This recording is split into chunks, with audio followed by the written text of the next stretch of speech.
অবৈধ নির্মাণ ভাঙল প্রশাসন। মেটালি ব্লকে সরকারি জমিতে থাকা অবৈধ রিসর্টে চলল বুলডোজার। মূর্তি এবং দক্ষিণ ধূপজোড়া এলাকার দুটি বেসরকারি রিসর্টে অবৈধ নির্মাণ ভাঙা হয়েছে। অবৈধ নির্মাণ ভাঙল প্রশাসন। মেটালি ব্লকের সরকারি জমিতে থাকা একটি অবৈধ রিসর্ট, সেই রিসর্টে বুলডোজার চালানো হলো। মূর্তি এবং দক্ষিণ ধূপজোড়া এলাকায় দুটি বেসরকারি রিসর্টের অবৈধ নির্মাণ ভাঙা হয়েছে। কথা বলবো আমাদের প্রতিনিধি রনি চৌধুরীর সঙ্গে। রনি, কি হয়েছে?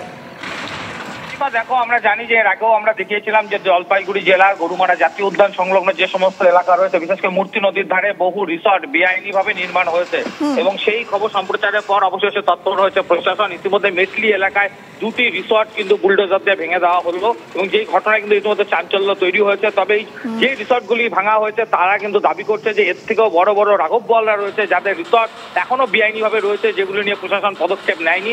তাই তারা চাইছে যদি ভাঙা হয় তাহলে সবগুলি ভাঙা হোক। তবে তাদের অভিযোগ আরেকটু উঠেছে যে কেন নোটিশ করা হচ্ছে না আগে থেকে। রনিপা, বেশ, ধন্যবাদ রনি তোমায়। সরকারি জমিতে অনেকেই দখল করে রেখেছে, এগুলো দখল মুক্ত করছে আর কি। তো আজকে আমাদের মূর্তি পর্যটন কেন্দ্রে রিসোর্ট মূর্তি নামে যে রিসোর্টটি, সেটা অবৈধভাবেই ছিল, যেগুলো কাগজপাতি দেখাতে পারলো না। সেই রিসোর্টটাকে প্রশাসনিক ব্লক প্রশাসনিক তরফের থেকে ভেঙে দিল। কেন? এই কাগজপত্র দেখাইতে পারলো না, ওই জন্য ঘাটটা ভাঙে দিল। রেশন দুর্নীতি মামলায় ফের গ্রেপ্তারি ইডির। গ্রেপ্তার তৃণমূলের দেগঙ্গার ব্লক সভাপতি আনিসুর রহমান। গ্রেপ্তার আনিসুরের ভাই আলিফ নূর মুকুলও। ইডি দপ্তরে ম্যারাথন জেরার পর গ্রেপ্তার। তদন্তে অসহযোগিতার অভিযোগে গ্রেপ্তার এজেন্সির। দেগঙ্গার রাইস মিলের মালিক আনিসুর এবং মুকুল। জ্যোতিপ্রিয়র সঙ্গে ঘনিষ্ঠতা ছিল এই আনিসুর এবং মুকুলের। আনিসুর এবং আলিফ নূরকে জিজ্ঞাসাবাদে পাওয়া গেল চাঞ্চল্যকর তথ্য। নকল চাল বানানোর মেশিনের তথ্য। ইডির হাতে চীন থেকে চাল তৈরির মেশিন আনা হয়েছিল, খবর ইডি সূত্রে।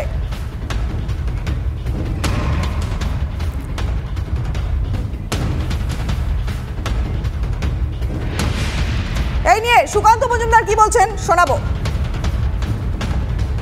তো বিরাট বড় চক্র, শুধু একজন দুজন নয়, আরও অনেকে জড়িত আছে। জ্যোতিপ্রিয় মল্লিক থেকে শুরু করে তার যে পুরো টিম, আরও আমার মনে হয় বেশ কিছু লোক, এমনকি শিলিগুড়িরও বেশ কিছু আমি খবর পেয়ে, যেটা আমার কাছে খবর আছে, একজন চালকল মালিক, যে চালের ব্যবসা করে, এরকম লোক শিলিগুড়িতে একজন আছে যে জ্যোতিপ্রিয় মল্লিকের হয়ে কাজ করতো। এরকম প্রচুর লোক যুক্ত আছে, তারাও হবে আশা করি আস্তে আস্তে।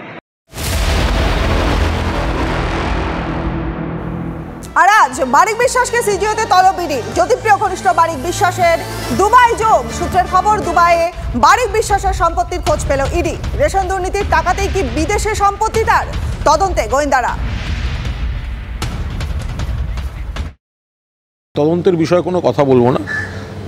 যদি কোথাও কোনো ভুল থাকে তাহলে কনসার্ন ব্যক্তি যার বিরুদ্ধে তদন্ত হচ্ছে তিনি বা তার আইনজীবীরা তাদের যা বলার আছে সেগুলো বলবেন। যদি কোনো ভুল না থাকে তারা ব্যাখ্যা দেবেন, ভুল থাকলে তারা ব্যাখ্যা দেবেন। এর সঙ্গে আমাদের কোনো বক্তব্য নেই। আমরা শুধু আশা করব যে কেন্দ্রীয় এজেন্সি তারা যেন নিরপেক্ষভাবে তদন্ত করে, বিজেপির নির্দেশে এমন কোনো অভিমুখ নিয়ে তদন্ত না করে যাতে তৃণমূলের প্রতি একটা নেতিবাচক বার্তা ছড়াবার উদ্দেশ্য প্রণোদিত চেষ্টা হয়।